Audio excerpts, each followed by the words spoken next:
Differential calculus में हम लोग एक नया चैप्टर शुरू कर रहे हैं, कर्वेचर। अगर इसकी हिंदी की बात करें तो कर्वेचर की हिंदी होती है वक्रता, या इसी को कहते हैं टेढ़ा।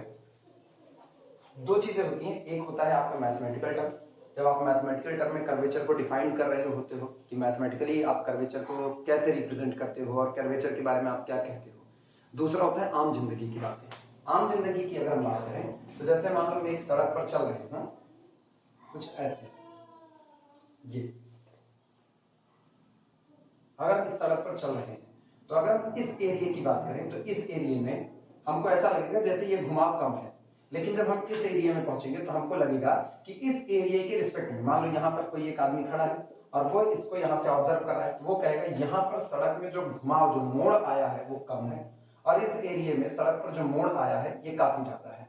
इसी तरीके से यहाँ का मोड़ भी इसके कंपेरिजन में ज्यादा है। लेकिन जब आप आगे बढ़ते हो और मान लो ये सड़क फिर यहाँ से फ्लैट हो जाती है, अब जो सामने वाला आदमी है जो इसको देख रहा है वो ये कहेगा इस एरिया में कोई भी मोड़ नहीं है, हाँ यहाँ पर एक बार फिर से घुमाव काफी ज्यादा आया हुआ है। ये जो घुमाव आ रहा है तेजी से, इसको टेढ़ेपन को, इसी को हम लोग कर्वेचर कहते हैं। और साफ सुथरे भाषा में इसको कहा जाए तो कहते हैं ना, ये जो आपका टेढ़ापन है इसके बढ़ने घटने के तरीके ना बार बार बढ़ घट रहे हैं। ये कभी ज्यादा हो रहा है, कभी कम हो रहा है, कभी ज्यादा हो रहा है, कभी दब हो रहा है, कभी कम हो रहा है। तो इसका जो औसत होता है, द एवरेज, ये जो आप एवरेज निकाल रहे हो, इसी एवरेज को, या कहते हैं ना टेढ़ेपन की जो दर होती है, टेढ़ेपन का जो एवरेज होता है, उसी को आप क्या कहते हो, उसी को आप कर्वेचर कहते हो। लिखना है सीखना है।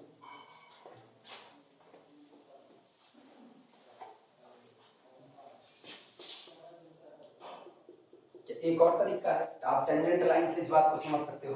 जैसे हम कहें कि ये एक कर्व दिया गया, ये एक कर्व, ठीक। अगर हम इस कर्व के इस हिस्से पर एक टेंजेंट को ड्रॉ करें, यहाँ पर एक टेंजेंट, तो ये टेंजेंट हॉरिजॉन्टल लाइन के साथ इस पॉइंट पर एक खींचा गया टेंजेंट, या हम और छोटा करते हैं इसको, मान लो कोई कर्व कुछ ऐसा कर रहे हैं। अगर इस हिस्से पर हम एक टेंजेंट ड्रॉ करें तो ये टेंजेंट ये होगा, और ऑब्वियस सी बात है ये टेंजेंट हॉरिजॉन्टल लाइन के साथ एक एंगल बनाएगा, दैट्स कॉल्ड द साइन। यहाँ पर अगर हम एक टेंजेंट ड्रॉ करें, ये टेंजेंट भी हॉरिजॉन्टल लाइन के साथ एक एंगल बनाएगा, साई। अगर हम यहाँ की बात करें तो इस हिस्से पर भी खींचा गया टेंजेंट हॉरिजॉन्टल के साथ एक, इसको साई 1 कहते हैं, इसको साई 2 कहते हैं, इसको कितना कहते हैं, साई 3 कहते हैं। ये एंगल फॉर्म आउट होते हैं। जब हम एक कर्व पर चल रहे होते हैं तो उस दौरान पर्टिकुलर किसी पॉइंट पर खींचा गया टेंजेंट हॉरिजॉन्टल लाइन के साथ कुछ एंगल फॉर्म कर रहा होता है। जैसे जैसे आप कर्व पर आगे बढ़ते जाएंगे, हर पॉइंट पर खींचा गया टेंजेंट हॉरिजॉन्टल लाइन के साथ अपने एंगल को चेंज कर रहा होता है।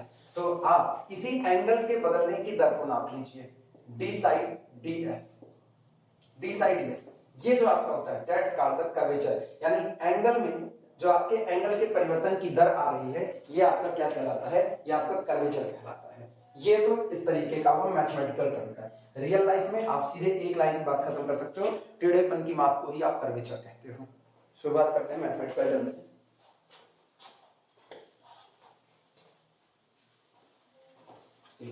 Curvature is the rate of change, वही औसत परिवर्तन की दर। कर्वेचर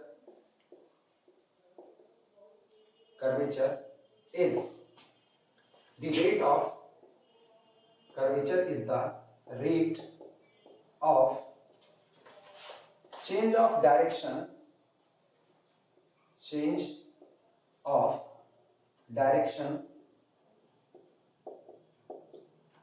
और ये हमेशा याद रखना, जब आप डायरेक्शन चेंज कर रहे होते हो तो उसको आप एंगल के टर्म में नाप रहे होते हो, क्योंकि जैसे जैसे आपकी डायरेक्शन बदलेगी वैसे वैसे आपका हॉरिजॉन्टल, टेंजेंट का हॉरिजॉन्टल के साथ बनाया गया एंगल भी चेंज हो रहा है।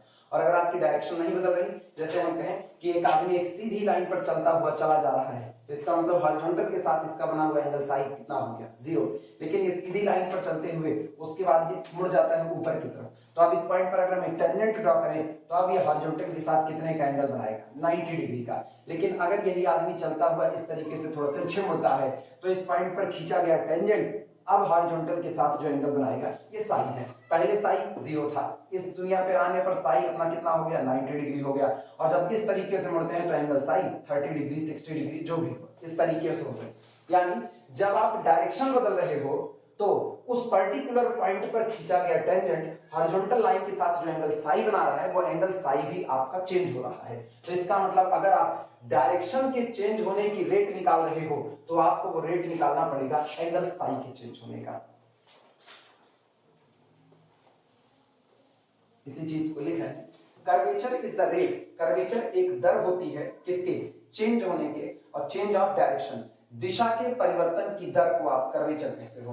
Curvature is the rate of change of direction of a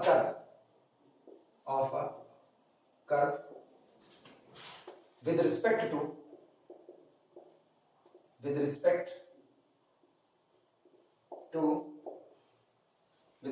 to distance, किसके रिस्पेक्ट में आप ये परिवर्तन ले रहे हो, उस डिस्टेंस के, जो डिस्टेंस आप ट्रेवल कर रहे हो किसके ऊपर, अपने कर्व के ऊपर ट्रेवल कर रहे हो। तो कर्व के ऊपर के डिस्टेंस को आप x नहीं बल्कि स्मॉल s से रिप्रेजेंट करते हैं।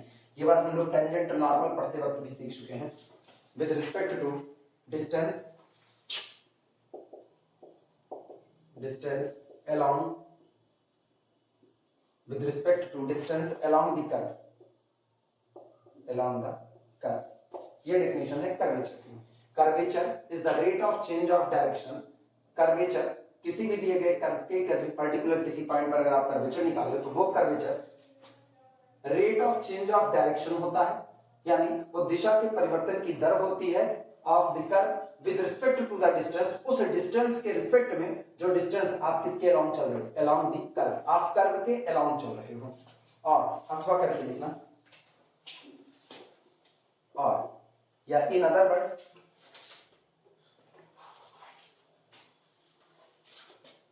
वर्ड, दूसरे शब्दों में कहें तो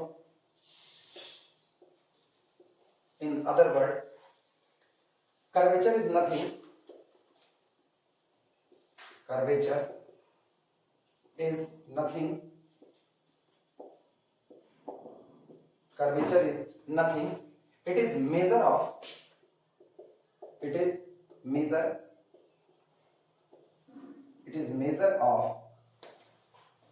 rate of change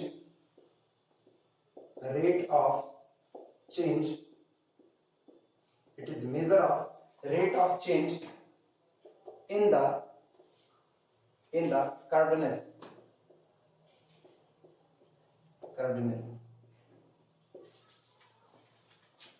is nothing, it is measure of, curvature केवल और केवल एक माप होती है किसकी, rate of change in the curveness, आपके टेढ़ेपन में जो घुमाव आ रहा है, या आप कह सकते हो कि आपके कर्व में जो घुमाव आ रहा है उस घुमाव में जो परिवर्तन की दर है उसको आप क्या कहते हो, कर्वेचर कहते हो। Rate of change of curvature, rate of change in the curvature in the curvature is known as the curvature। Curvature जरूरी इसलिए होता है पढ़ना क्योंकि जैसे कर्वेचर की जानकारी, मान लो रेल की पटरी बिछी है और रेल की पटरी पर जब रेल को दौड़ाया जा रहा है तो यहाँ पर रेल की पटरी इस तरीके से घूमती है, यानी ट्रेन को भी अपनी डायरेक्शन बदलनी होगी, और जब ट्रेन को भी अपनी डायरेक्शन बदलनी होगी उस दौरान यहाँ पर अगर ट्रेन यहाँ पर 180 किलोमीटर प्रति घंटे की स्पीड से दौड़ रही है तो ये नहीं हो सकता है कि ट्रेन 180 की स्पीड से यहाँ से क्रॉस करे, उसको यहाँ पर अपनी स्पीड को कम करना पड़ेगा, क्योंकि अगर ट्रेन यहाँ उसी स्पीड से निकलती है तो निश्चित तौर पर ट्रेन के पलटने का डर बना रहेगा। इसलिए कर्वेचर स्टडी जरूरी है कि कहाँ पर कितने की बेंड आया है, कितना बेंड कम है, कितना बेंड ज्यादा है, उसके आधार पर आप अपनी स्पीड तय करोगे। इसके अलावा बहुत सारी बातें होती है जिसकी वजह से इसकी स्टडी जरूरी हो जाती है। ये तो इसका हो गया आम जिंदगी की भाषा में। अब शुरुआत करेंगे इसके लिए मैथमेटिकल टर्म की भाषा में।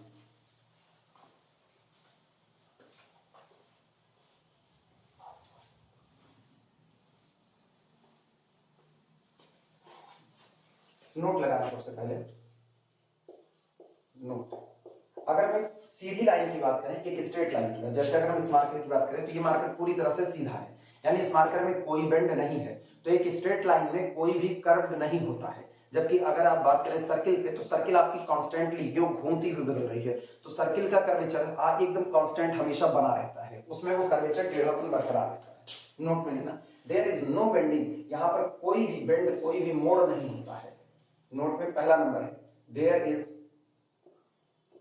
नो बेंडिंग, यहां पर कोई भी मोड़ नहीं होता है। There is no bending in the straight line, in the straight line, एक सीधी रेखा में कोई भी मोड़ नहीं होता है। इन द स्ट्रेट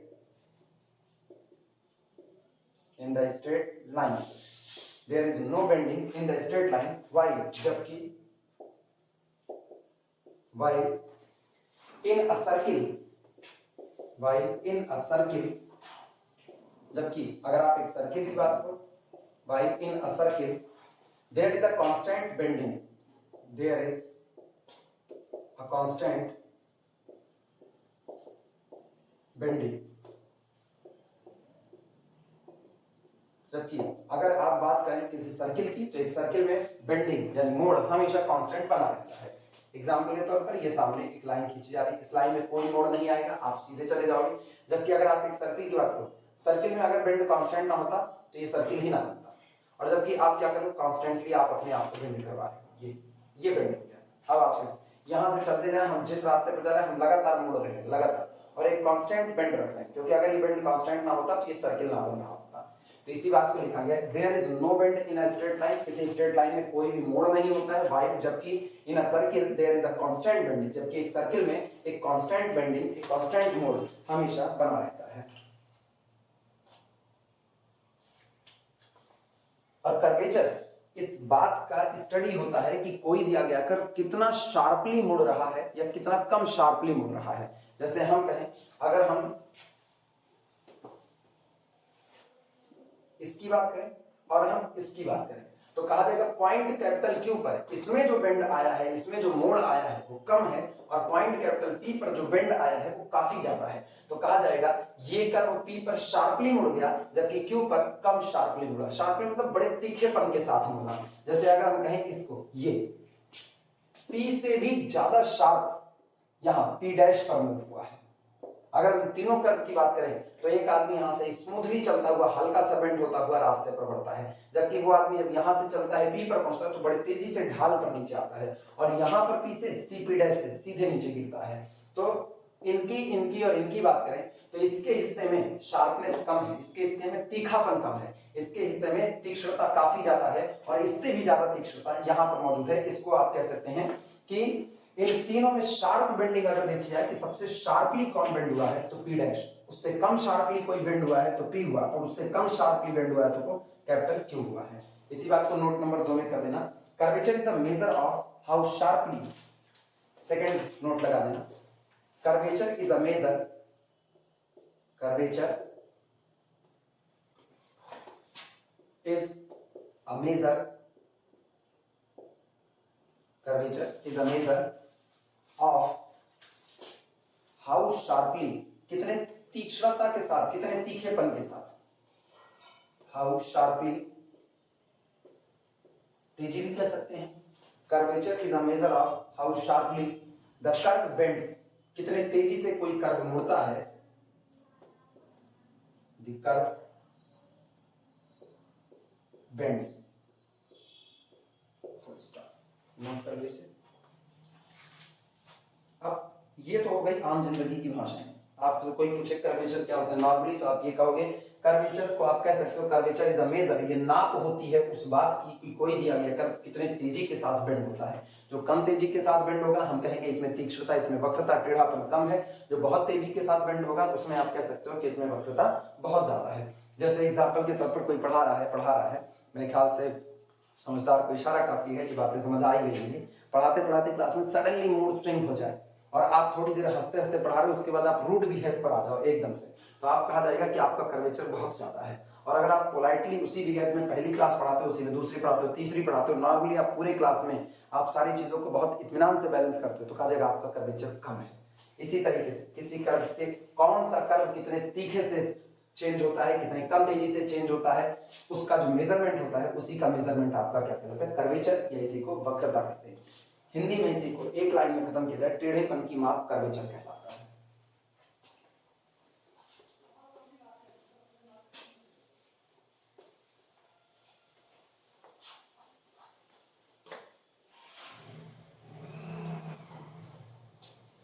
हेडिंग डालना सेंटर ऑफ कर्वेचर। अब यहां से हम सारे term one by one mathematically define करें, centre of curvature, radius of curvature, chord of curvature, और फिर कर्वेचर को मैथमेटिकली लेकर के आएंगे। कि कर्वेचर को आप मैथमेटिकली कैसे कहते हो। हेडिंग डाल देना सबसे पहले, सेंटर ऑफ कर्वेचर।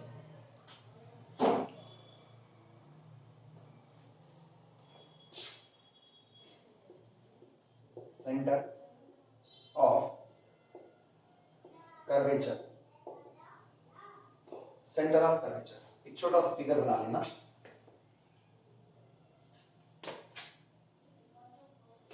ये एक कर्व है, इस कर्व के ऊपर हम दो नाइबरिंग पॉइंट ले रहे हैं। नाइबरहुड पॉइंट मतलब हैं बड़े नजदीक के, लेकिन चूंकि हमको साफ सुथरा विजुअलाइजेशन हो इसलिए हम इनको थोड़ा दूर दूर लेते हैं।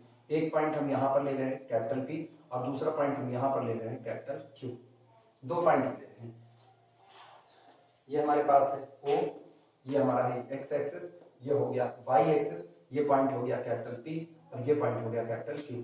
ये याद रखना, P और Q नाइबरिंग पॉइंट है, मतलब नजदीक के पॉइंट है। हम कैपिटल P पर और कैपिटल Q पर एक एक टेंजेंट ड्रॉ करते हैं। पहले कैपिटल P पर टेंजेंट ड्रॉ कर रहे हैं,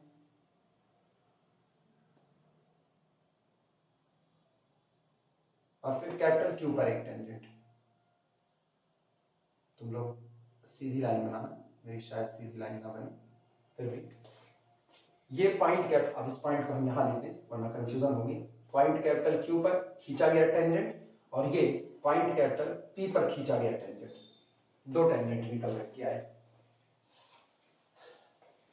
P पर और Q पर जो हमने टेंजेंट खींचा है, अब हम इन टेंजेंट पर नॉर्मल ड्रॉ कर रहे हैं। अगर हम पॉइंट कैपिटल P पर नॉर्मल ड्रॉ करें तो टेंजेंट के परपेंडिकुलर एक लाइन होगी ये, और पॉइंट कैपिटल Q पर अगर हम नॉर्मल ड्रॉ करें तो वो ये लाइन होगी। हम ये मान रहे हैं कि पॉइंट कैपिटल P पर खींचा गया नॉर्मल और पॉइंट कैपिटल Q पर खींचा गया नॉर्मल एक दूसरे को जिस पॉइंट पर काट रहे हैं उस पॉइंट को हम N नाम दे रहे हैं। This point is capital N, which is the intersection of normal at capital P and normal at capital Q.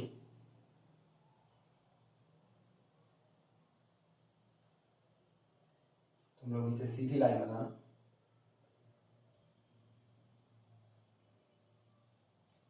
ये फिगर बना लो। इसमें एक चीज समझने की है कि अगर हम धीमे धीमे पॉइंट कैपिटल Q को खिसका करके यहां लेकर के आए, अब ऐसा समझो जैसे मान लो इस मार्कर को हम यहाँ पर रखे हुए हैं। अगर हम धीमे धीमे इस मार्कर को इसको फिक्स किए हुए हैं, इस सिरे को, ये इंटरसेक्शन पॉइंट है, और फिक्स क्या किए हैं हम इस पर ऐसे किए। अब हम धीरे धीरे इसको खिसकाएं तो सोचो हम इसको मार्कर को इस पर चला रहे हैं। जिस दौरान ये मार्कर इस पर चलेगा उस दौरान ये टिप आगे की तरफ बढ़ेगी इस तरीके से, यानी जब पॉइंट कैपिटल Q बढ़ता हुआ P की तरफ आएगा, Q P पर ओवरलैप करना चाहेगा, उस दौरान चीज गौर करना, जैसे अगर हम कोई बड़ा हिस्सा है इसका,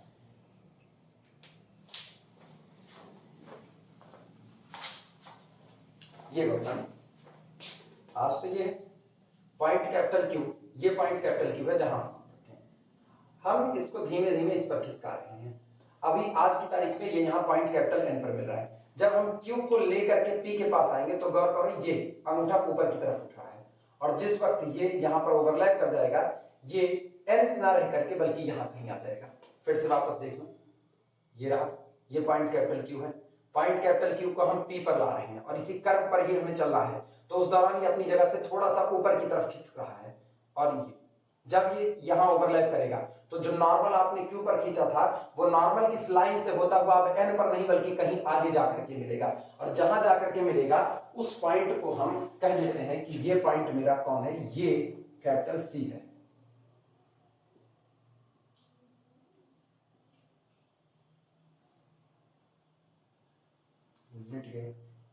मिटना नहीं चाहिए था।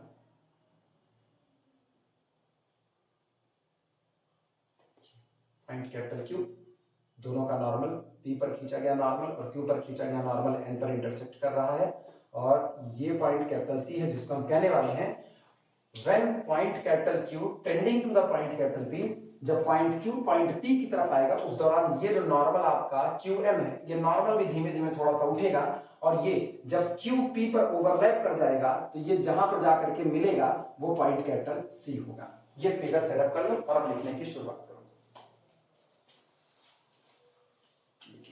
Let capital P and capital Q centre define करने चल रहे हैं। Let capital P and capital Q लिखने से पहले हम बता दें ये दिया गया कर्व है, इस कर्व के ऊपर हमने दो नाइबरिंग पॉइंट P और Q लिए हैं और दोनों पर एक नॉर्मल ट्रेस किया है, दोनों पर अलग अलग नॉर्मल ट्रेस किए गए हैं।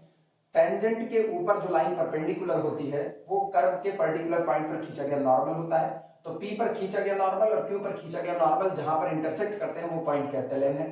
कल को जब हम ये कहेंगे कि as Q approaches to the point capital P, जब पॉइंट कैपिटल Q अप्रोच करेगा P की तरफ तो ये थोड़ा सा स्लाइटली ये नॉर्मल ऊपर की तरफ खिसक जाएगा और ये N जो पॉइंट अब इंटरसेक्शन पॉइंट बनता है, जब ये उस पर ओवरलैप करेगा तो ये पॉइंट बढ़ करके आ जाएगा कहां पर, C पर आ जाएगा। This C is known as the center of curvature. इसी C को आप वक्रता का केंद्र कहते हैं कि टेढ़ेपन का सारा केंद्र यही है। This is the center of curvature. ठीक ना? Let capital P and capital Q be two neighboring point, be two neighboring point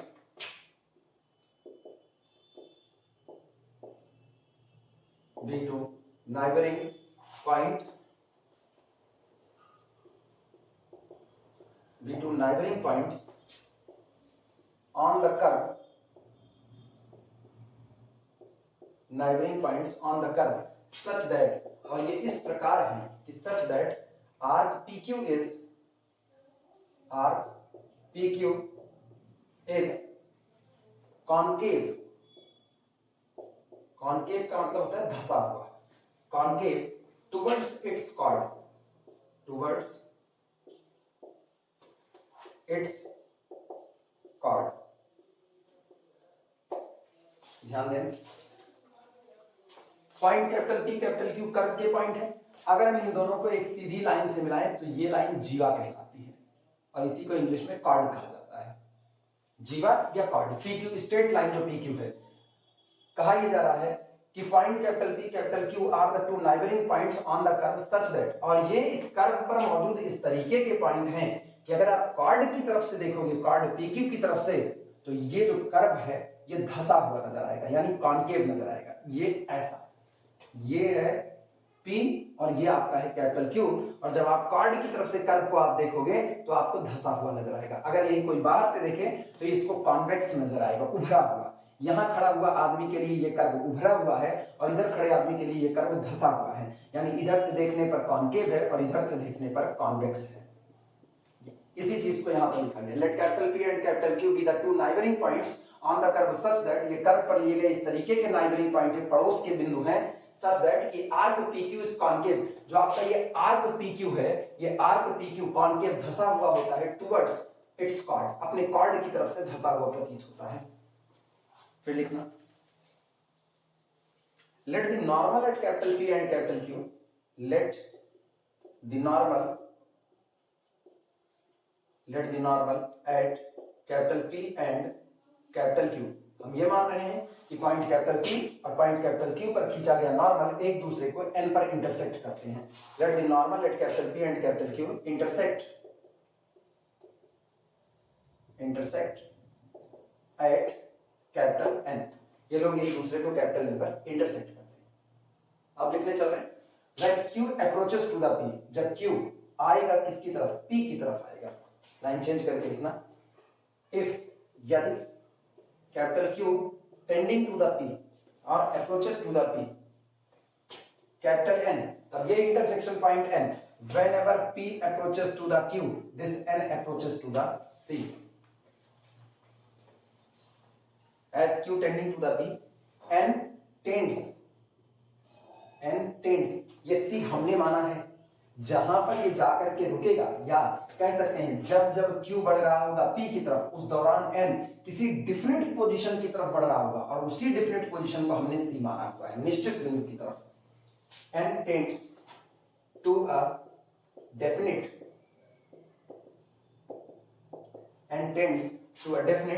position capital C, definite position capital C, then C is called, तब इसी definite position capital C को कहा जाता है, then C is called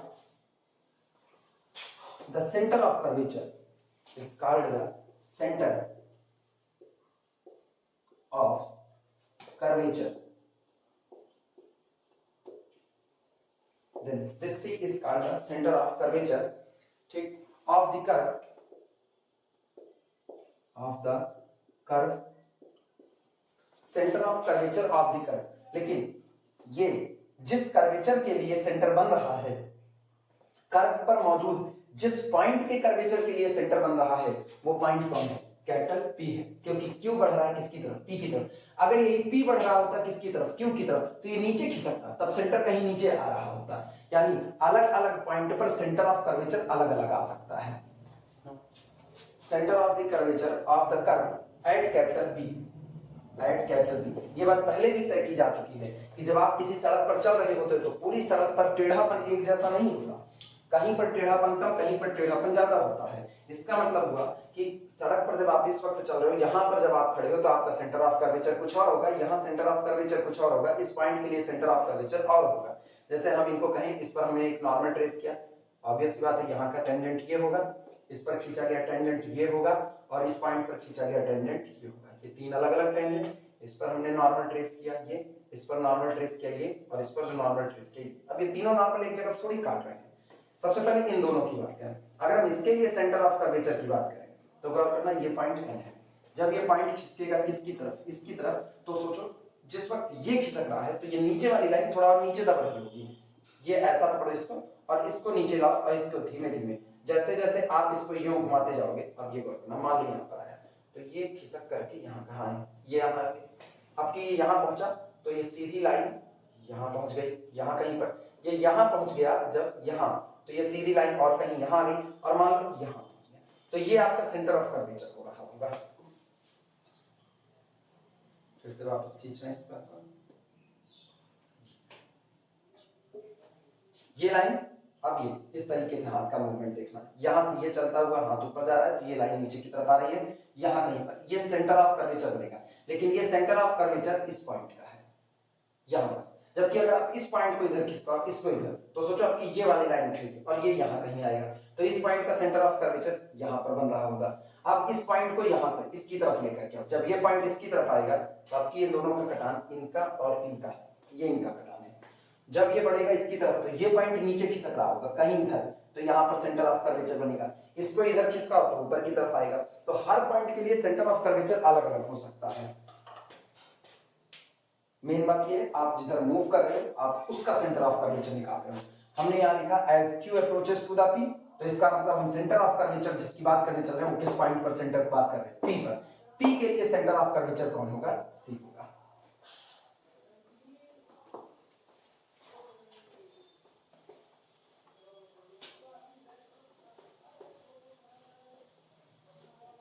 अगली heading का है radius of curvature. यही फिगर काम आएगा फिर से, रेडियस ऑफ कर्वेचर, वक्रता की त्रिज्या, रेडियस ऑफ कर्वेचर। जब C सेंटर हो गया, पॉइंट कैपिटल P पर कर्वेचर का सेंटर C हो गया, तो सेंटर से लेकर के पॉइंट तक की दूरी ये जो CP आ रही, that's called the radius of curvature. लिखना है इसी बात को, the distance CP, the distance CP is called, कही जाती है, the distance CP is called the radius of curvature, the radius of curvature, the distance CP is called the radius of curvature at capital P and denoted by और जो आपका radius of curvature होता है इसको represent किया जाता है रो से, डिनोटेड बाय रो। अगली हेडिंग डाल देना circle of curvature, circle of curvature, वक्रता का वृत्त, कर्वेचर, सर्किल ऑफ कर्वेचर। बहुत सिंपल है, जब आप सेंटर ऑफ कर्वेचर है और CP आपका रेडियस ऑफ कर्वेचर है, इस रेडियस को लेकर के एक सर्किल ड्रॉ कर दीजिए, जो सर्किल निकल करके आएगा that circle is called the circle of curvature. ये रहा पॉइंट कैपिटल P के लिए हम यहां पाए, और ये C से लेकर के P तक का हिस्सा ये मेरा रेडियस ऑफ कर्वेचर है, और P के लिए C सेंटर ऑफ कर्वेचर है, तो इससे एक सर्किल को ड्रॉ कर दिया जाए। अब ये पूरा गोला नहीं बन पाया तो लोग अपने हिसाब से बनाना है। This circle is known as the circle of curvature, लेकिन ये सारा कर्वेचर किस पर हो रहा है, पी पर। इसका मतलब अगर हम यही क्यू की बात करें, अगर हम यही क्यू की बात करें तब इसके लिए ये क्या होगा,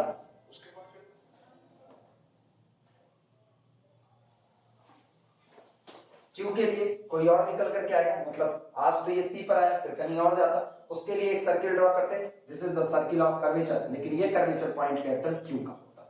लिखना इसी बात को, circle with centre at C, circle with centre, एक ऐसी सर्किल जिसका सेंटर ये हो, centre of curvature capital C हो, circle with centre at capital C and radius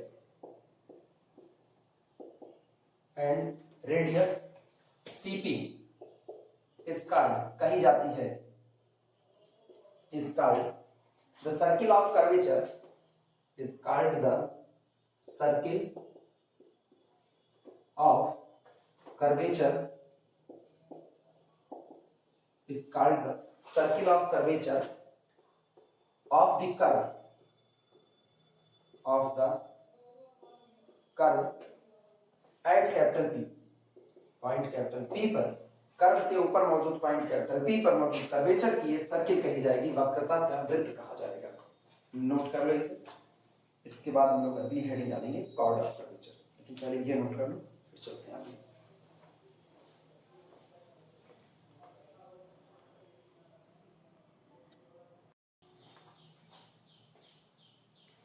next heading होगी कॉर्ड ऑफ कर्वेचर, वक्रता की जीवा, कॉर्ड ऑफ कर्वेचर, वक्रता की जीवा, टेढ़ेपन की जीवा। समझना इसे, जैसे कर्व के पर्टिकुलर किसी पॉइंट कैपिटल पी पर आपने कहा इस पॉइंट के लिए ये हो गया सेंटर ऑफ द कर्वेचर। अब तो पता ही है सेंटर ऑफ कर्वेचर क्या है, ये पॉइंट कैपिटल क्यू है, पी पर खींचा गया और क्यू पर खींचा गया, नॉर्मल एक दूसरे को पॉइंट कैपिटल एन पर इंटरसेक्ट करते हैं। जब क्यू अप्रोच करता है पी की तरफ तो एन अप्रोच करेगा एक डेफिनेट पॉइंट की तरफ, उसी डेफिनेट पॉइंट को सेंटर ऑफ कर्वेचर कहा जाता है फॉर पॉइंट कैपिटल पी के लिए। तो अब इनकी बात कर रहे हैं, जो सी से लेकर के यानी सेंटर ऑफ कर्वेचर से लेकर के पी तक की जो ये डिस्टेंस आती है ये आपकी रेडियस ऑफ कर्वेचर भी। आपने किया क्या, आपने इस रेडियस ऑफ कर्वेचर को रेडियस मान करके एक सर्किल ड्रॉ कर दिया, थोड़ा बड़ा गंदा सर्किल बना रहे हैं लेकिन फिर भी तुम लोग समझना है। ये आपका हो गया सर्किल ऑफ कर्वेचर। इस सर्किल ऑफ कर्वेचर में जो आपका कॉर्ड ऑफ कर्वेचर है ऐसा दिखा देते हैं, बस अपने को समझना है इस चीज को। सीपी आपका रेडियस ऑफ कर्वेचर है, ये आपका सर्किल ऑफ कर्वेचर है। पॉइंट कैपिटल पी से होता हुआ इस सर्किल के लिए आप कोई भी कॉर्ड ड्रॉ करो, कोई भी कॉर्ड, ठीक, ये, लेकिन वो जाना चाहिए एक पॉइंट, दूसरा किसी भी सिरे से गुजरे, एक वो कैपिटल पी से गुजरेगा, ये करके क्या, ये, इसके बाद ये, आप यहां से ये रखो, ये जितने भी पॉइंट कैपिटल पी से गुजरने वाला यानी पॉइंट कैपिटल पी से खींची गई जो जीवा है, जो कॉर्ड है, that's called the chord of the curvature.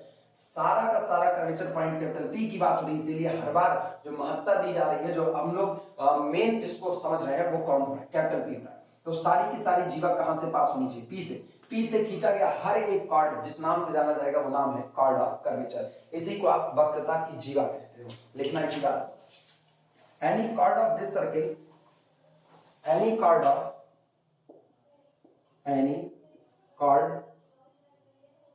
of this circle, any chord of this circle, किस सर्किल के लिए, ये सर्किल ऑफ कर्वेचर के लिए, any chord of this circle drawn through, जो कि खींची जाती है, drawn through, any chord of this circle drawn through the point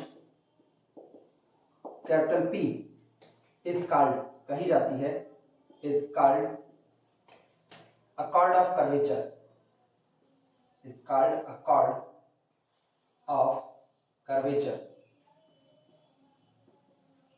is called a chord of curvature।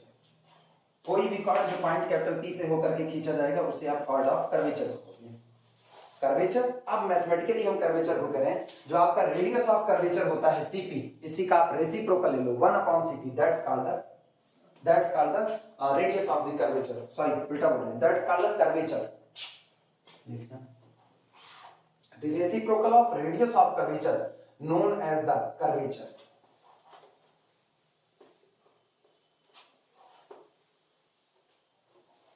Heading है कर्वेचर। शुरुआत में कर्वेचर, नॉर्मल लाइफ में जैसे हम लोग एक बात करते हैं डिफाइन करते हैं तो टेढ़ेपन की माप को कर्वेचर कहते हैं, और टेढ़ेपन की माप क्या होती है, रेडियस का just opposite, reciprocal of the radius of curvature known as the curvature. ये मैथमेटिकल टर्म है, देखना कर्वेचर। इसमें लिखना रेसिप्रोकल ऑफ द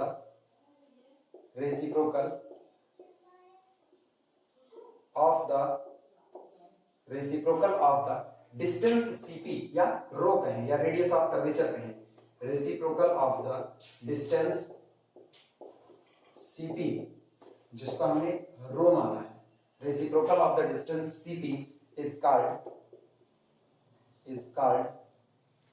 कर्वेचर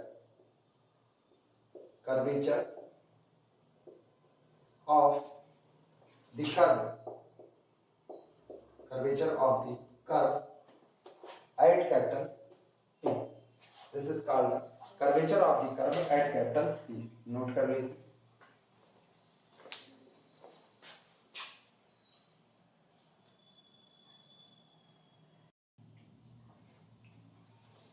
इस वीडियो में ये इंट्रो ही लिख रहे हैं, इसके बाद अगले वीडियो में हम लोग चर्चा करेंगे।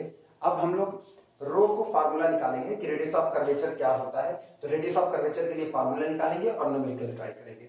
अभी आज के लिए इसमें सिर्फ और सिर्फ ये इंट्रो तक ही रहेगा।